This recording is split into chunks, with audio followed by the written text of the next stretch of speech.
folks. Welcome to yet another episode of the Snowies Camping Show. These are banter bites this time, something new that we've been trialling. We're a few episodes in. Joined by myself, Ben. How are you today? Also joined by Lauren. Did that backwards, just trying to mix it up a little bit. Hi, I'm Ben. I'm good, thanks. Hi, I'm Ben. I can't get your squeaky voice right. Do I have a squeaky voice? Yeah, I'll say so. Okay, all right. That's great. That's going to be the conversation of the next Snowies Camping Banter chat. Anyway. You don't have a squeaky voice, mate. You know I love you. I haven't pressed play on our timer in front of us here. Okay. Press it now. I'm going to reach across out and press the magic red button in the corner here that no one else can see, because we are aiming for these episodes to be, well, we said 10 minutes and then we should finish anywhere between 5 and 15, more likely 15. But so far we've been pretty good at hitting 10. So these are episodes that we're doing that are designed to be a little bit shorter so we can bring you more content, more interesting, pointier content to answer those commonly asked questions, juicy set of questions as well that come from our stores, from customer service, the people that you speak to, and also in our Camping Banter Facebook group.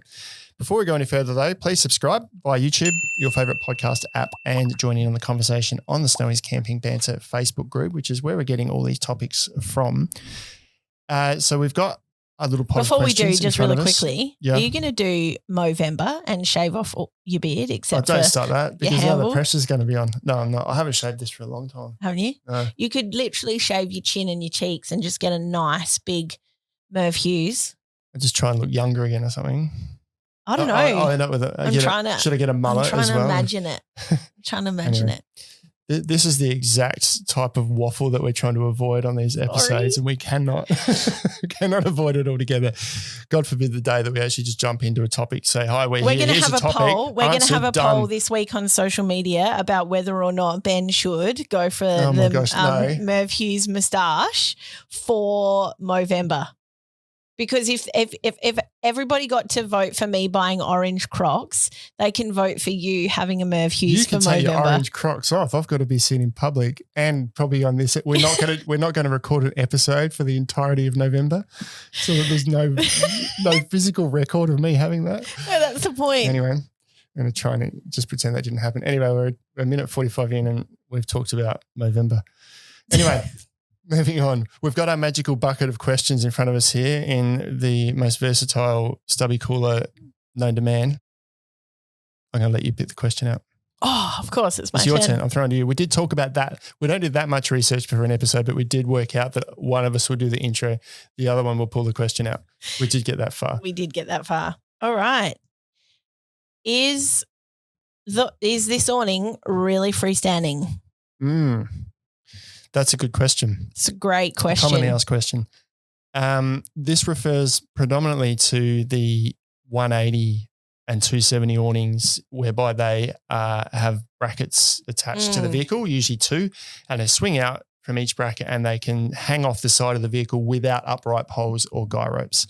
Having said that though, Bushwhacker do some awesome square side awnings that are freestanding, and I really love them, especially if you have, I don't know if they might work on a little Suzuki or something like that, but if you don't want a huge big stomping awning but you also just want something you can pull out super quick, great idea. Generally the side pull out ones, the square ones, pull out and you actually need to tie it down or a guy rope it down for it to stay up. With 2 poles. Yeah. And they like roll out, and you often need 2 people because they're super fiddly when it's just one person. Yeah, but they're compact and light. Yeah. But those Bushwhacker ones are pretty cool. They have folding arms that fold out and they're a bit sturdier. But even still, they say freestanding. I think first thing to check is, does the awning you buy or are looking to buy actually say from the manufacturer that it's freestanding? Which will be in the product description. The actual model name will have freestanding. As far as we know. Well, that's everything. For the most part. So if it does say freestanding, then we'll go to the next step. If it doesn't say it's freestanding, then no, you're going to have to put pegs and poles in for it to stay upright. They haven't built enough strength into the arms, like the extrusions or the brackets or the backing plate in order for it not to have that extra stability of being pegged out. Generally, that means it's a lighter awning, more compact awning. So if you're looking to save weight, you're probably going to have to peg your awning out. If it says it's freestanding, then go to step 2 with trying to work out just how freestanding it is. Yeah.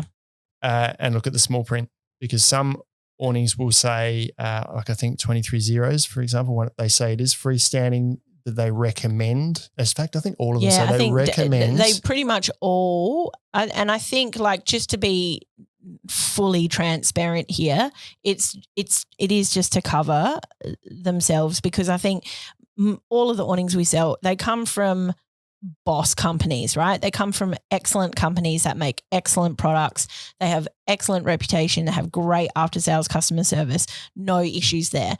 But I think when it comes to sort of warranty things, which we'll also cover in another Bites episode at some stage, is that it's just really hard to attribute something being damaged because of a manufacturing fault versus an environmental issue. And an environmental issue doesn't cover warranty, right? And so it's really sort of impossible to determine those factors. So I think that when in doubt, use your poles. If it's freestanding, then it's freestanding, but when in doubt, use your poles. I think those disclaimers also just cover, for the most part, a lack of common sense. Yeah, definitely. Because everything has its limitations, and you need to apply some common sense at which point something might be reaching its limitation. So they can make these awnings with really durable brackets, strong arms, and if they're mounted to a brick wall, will probably withstand some pretty heavy winds. At some point, because Mother Nature doesn't have a limitation, right? Yeah. At some point, it's probably going to break, just as house roofs do, right? Certain house roofs have to be built a certain way, certain areas, because of certain wind conditions. Trees fall down because they all have their limitations. Same with these awnings. So use your common sense. The big consideration though is not just the awning. The manufacturer can make this awning and say it's freestanding, but if you go and mount it to your vehicle on really flimsy roof racks, then the awning might stay in place, but it's damaged your roof rack. Come off your vehicle and damage your car on the way too. Yeah. So that's not, the awning stood up to it, but what you mounted it to didn't. So you need to consider how that's mounted to your car as well. Yeah, definitely. And I think that, for example, I have had the Superpeg Outbound Shield 6, which is a freestanding awning. That thing has literally been in some of the most hectic weather, and not once have we had poles on it. I think like when we were at ACOF up at Millmerran 2 years ago, remember we had that hurricane looking thing that came through for like nearly 24 hours or whatever. It's just pegged down with the webbing straps that come with it. And of course, the other thing that's really important to note with freestanding awnings is not just the wind, but also rain load.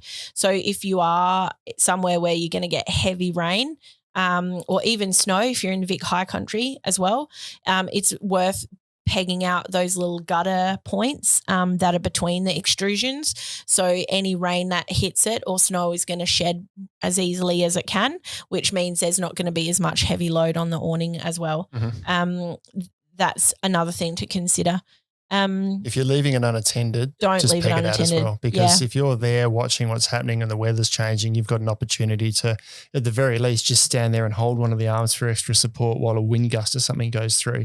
If you're not and a wind gust comes through, then you're probably out hiking or doing something fun thinking, I wonder if my awning's still attached to my vehicle. Yeah. And that, you make a really good point there. It's like when there's wind, if you've got a freestanding awning and the wind comes up, it doesn't mean that you have to be like, oh my God, quick, get poles, because majority of them will withstand a reasonable amount of wind. It's just going to be a matter of making sure that you are around, because you can see how your awning's going. Maybe the wind isn't super strong, but it's prevailing, and maybe you're coastal and it's the afternoon and it's been a couple of hours and you're just like, nah, maybe I just want to chuck some guy ropes down, maybe not necessarily poles, but just chuck some guy ropes down just to help give the awning a little bit more support, or stuff like that is really important. And then the more that you can with your awning and the more different situations that you find yourself in different environments and things, the more you get to understand it. And I think also you can there can be a lot more – there's obviously going to be a lot more movement in those awnings because of the wind. So going, oh, that sounds like, it's moving around a bit and it's making all these noise and whatever, but it's still totally fine, instead of being like, because it is a very different experience. Sometimes I just like to peg stuff out like that anyway, so I'm not sitting there thinking, oh, is it okay? If it's pegged out, I don't have to worry about it. Yeah.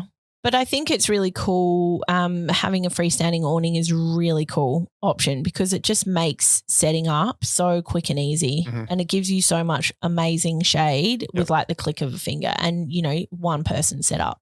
Yeah, absolutely. So to summarise, and we're going to hit 10 minutes again. We're doing really well with these episodes. The only other thing I want to mention is I do remember hearing from somebody recently, I think it was potentially 23-0, about how either one of their demo ones or a customer or something had given them feedback where there was this really unexpected come on super quick, really strong winds, and the awning itself was totally fine, but the brackets themselves were the things that bent. And that's something that's really great to consider because obviously in the situation where you maybe do come across some wind that's just a bit too much for your awning to handle, $30, $40, $50 to replace your brackets versus a grand or two to replace your awning. I know which one I'd rather replace. Yeah. So there's a lot of effort from brands that have gone into manufacturing awnings that are solid, and most of them as well. I know the 23-0, every single component on that awning is replaceable as well from parts. So don't be afraid of it, but also have that common sense there. So to summarise, is my awning really freestanding? Yes, it is, provided the manufacturer says it is. Yep. And you've used some common sense in how it's mounted to your vehicle. Yep. And you use some common sense knowing that everything has its limitations, and you put specific measures in place if the weather does go particularly sour. Don't leave it unattended. Maybe just have some straps on hand at the back of your boot or somewhere super easily accessible. So it's a quick 30-second job to chuck a couple of straps on. Easy. Another one. Thanks for joining us. That's our longest banter bites yet. No worries. It is nearly 12 minutes. Catch you later, guys. See you next time.